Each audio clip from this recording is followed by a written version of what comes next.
दुर्गा सप्तशती का 5वां अध्याय भाग 2। ऋषि कहते हैं, राजन, इस प्रकार जब देवता स्तुति कर रहे थे उस समय पार्वती देवी गंगा जी के जल में स्नान करने के लिए वहां आई। उन सुंदर भौं वाली भगवती ने देवताओं से पूछा, आप लोग यहाँ किसकी स्तुति करते हैं? तब उन्हीं के शरीर कोश से प्रकट हुई शिवा देवी बोली, शुम्भ दैत्य से तिरस्कृत और युद्ध में निशुम्भ से पराजित हो यहाँ एकत्रित हुए ये समस्त देवता यह मेरी ही स्तुति कर रहे हैं।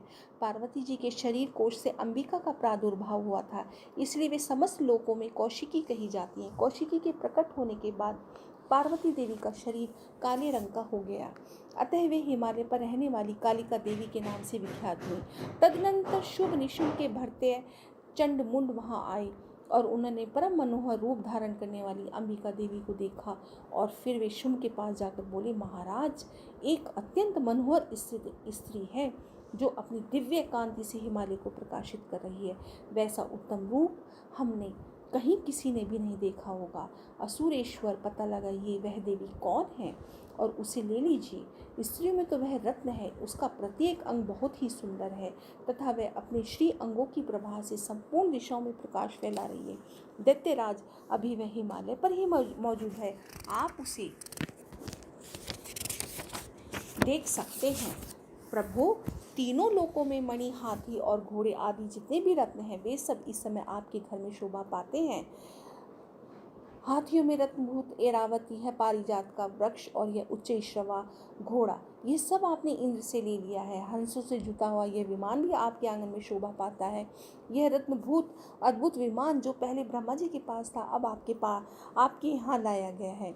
यह पद्म नामक निधि आप कुबेर से छीन लाए हैं। समुद्र ने भी आपको किलंकलिनी नाम की माला भेंट की है जो केसरों से सुशोभित है और जिसके कमल कभी कुम्हलाते नहीं हैं। स्वर्ण की वर्षा करने वाली वरुण का छत्र भी आपके घर में शोभा पाता है तथा यह श्रेष्ठ रथ जो पहले प्रजापति के अधिकार में था अब आपके पास मौजूद है। दैत्येश्वर, मृत्यु की उत्क्रांति नदा नाम वाली शक्ति भी आपसे छीन ली गई है तथा वरुण का पाश और समुद्र में होने वाले सब प्रकार के रत्न आपके भाई शुम्भ के अधिकार में हैं। अग्नि ने भी स्वतः शुद्ध किए हुए 2 वस्त्र आपकी सेवा में अर्पित किए हैं।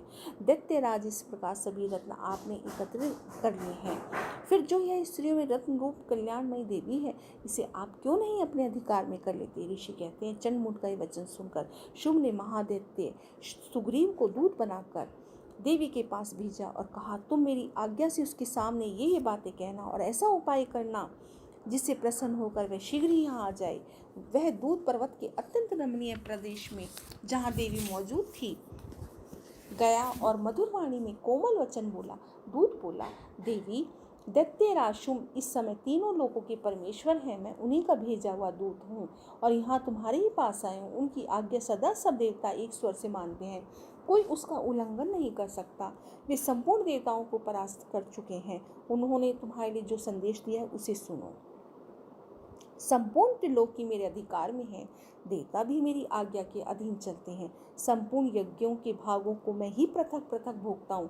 तीनों लोकों में जितने श्रेष्ठ रत्न हैं वे सब मेरे अधिकार में है। देवराज इंद्र का वाहन ऐरावत जो हाथियों में रत्न के समान है मैंने छीन लिया है। क्षीर सागर का मंथन करने से जो अश्वरत्न उच्चैश्रवा प्रकट हुआ था उसे देवताओं ने मेरे पैरों पर पड़कर समर्पित कर दिया है। सुंदरी, उनके सिवा और भी जितने रत्नभूत पदार्थ देवताओं, गंधर्वों और नागों के पास थे वे सब मेरे ही पास आ गए हैं।